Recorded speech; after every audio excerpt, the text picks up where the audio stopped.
Hi everyone, Savannah Tree Foundation Field Manager Jake Henry here, and today we've got a fun little site visit. I'm over at the Juliette Low Park in the Gordonston neighborhood. This is a fantastic little park over here, just kind of tucked away, hidden in the middle of the neighborhood.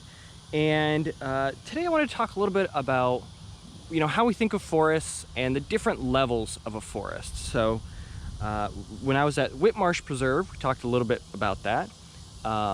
And this is a really great example of, you have overstory, large overstory, mature trees, and then ideally we have some mid-story and understory trees. So some in the middle, and you can see a few over here in the middle there.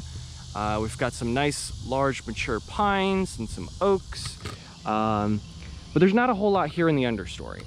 And that's really important for a lot of reasons. It's just good for normal, healthy forest development.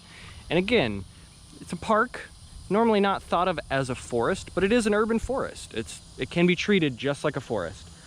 Now, one of the challenges of not having that understory coming up, and we have a little bit of midstory, is hurricanes here on the coast. So Juliette Low Park is a great example of what we have to deal with here on the coast. Hurricanes can cause significant damage and pretty significant overstory losses. So you can see here, I'll move back a bit, there's quite a bit of open space. We see a lot of open sky over here. This area right here is very open. It wasn't historically a lot of trees, but there's some gaps over there. So it's really a lot less dense than it used to be. And that's not explicitly a bad thing. We expect trees to die over time. But we really got to make sure that we're replanting, because otherwise, all of a sudden we may have almost no trees, and it takes time to replace that canopy. Some of these pine trees are probably pushing 100 years old, and that's a long time to grow a tree to that size. So we really have to be constantly planting over time. Even if it's just a few trees a year, doesn't have to be a lot, consistently replacing that canopy is so important. Now, in natural forested systems, that happens. So what you'll typically see is some sort of disturbance or loss of the overstory. So say a single tree dies, all of a sudden you have an opening to the forest floor. That's a lot of sunlight that was previously not there, and that gives the trees growing in the understory the opportunity to really take advantage of that and shoot up and start growing all the way up to the overstory. So in urban areas, we typically have a lot of sunlight, so we're not that limited. And as I've mentioned in other videos, there are some really great species available, native species that are shade tolerant. So we can start underplanting our overstory even before we lose trees. We don't have to wait until those trees are dying and coming down. We've got plenty of options to start planting now. And a good example here, we actually planted at Juliette Low Park in December with a great group of volunteers, a few trees out here. I think we planted about 10 of them. So we've got some tupelos. Most of them that we planted were tupelos out here. And we've got a beautiful little bald cypress over here as well. I just wanted to show off some of these cute little trees that we planted that are doing great. I do love bald cypress. These are a wonderful tree, and we planted these trees specifically because they've got some nice low-lying areas here in Juliette Low Park. This creek over here, it's dry right now, but it can fill up during storms. We planted, a lot of tupelos around. There's one over there, another one there, and another one way over there. Tupelos, or black gums, sometimes they're called, are a really great tree to plant in areas that are sort of ephemerally wet. So occasionally flood.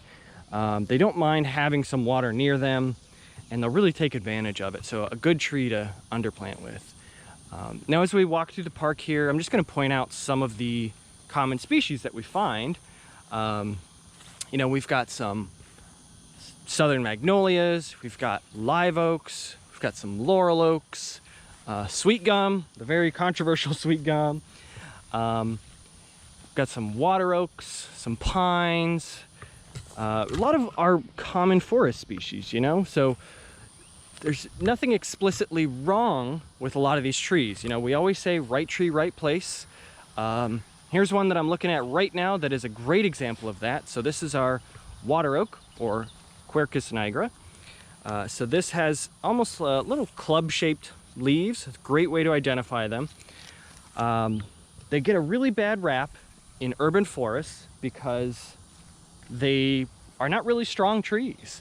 You know, they typically grow in a forest with lots of other trees buffering them when it comes to wind. Not particularly long-lived trees, but that's not a bad thing. That's just one of the characteristics of the tree. So, you know, when we're thinking about urban street trees, probably not the best option. But here in a park where there's not a whole lot around it, it's nice open space, this tree's doing really well, looks nice and lush and healthy. Probably could be pruned a little bit, but otherwise it's doing great. And this is not a bad spot for it at all. So we always have to remember right tree, right place. You know, there's no such thing as a bad tree, just the wrong location.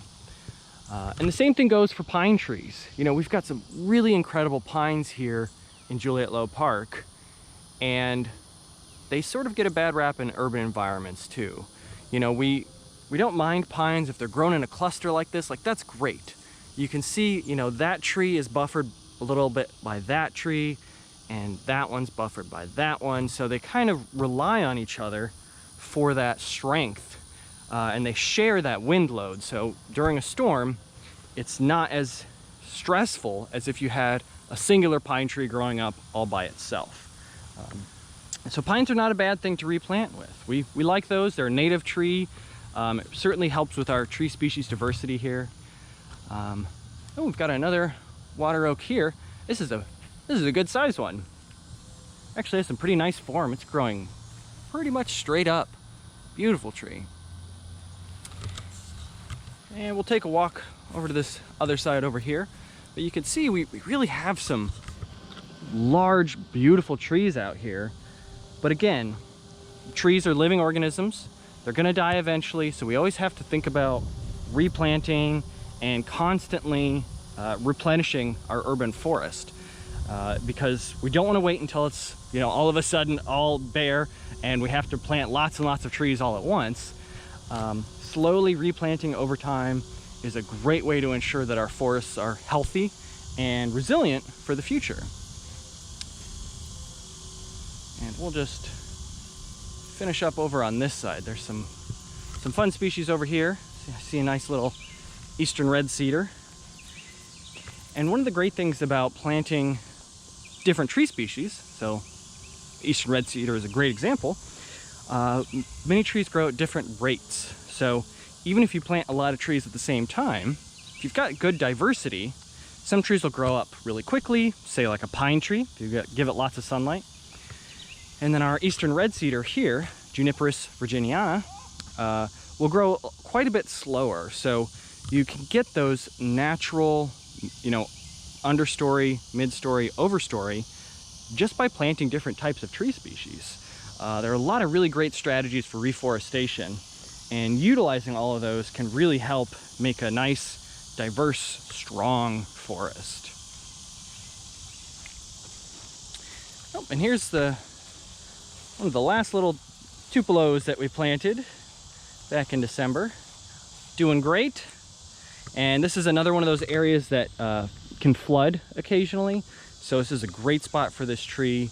Tupelos don't mind a little bit of shade either. They're not, you know, not as much as a maple. Maples can really hang out in the shade, but they still don't mind a little bit of shade down here. So not a problem at all.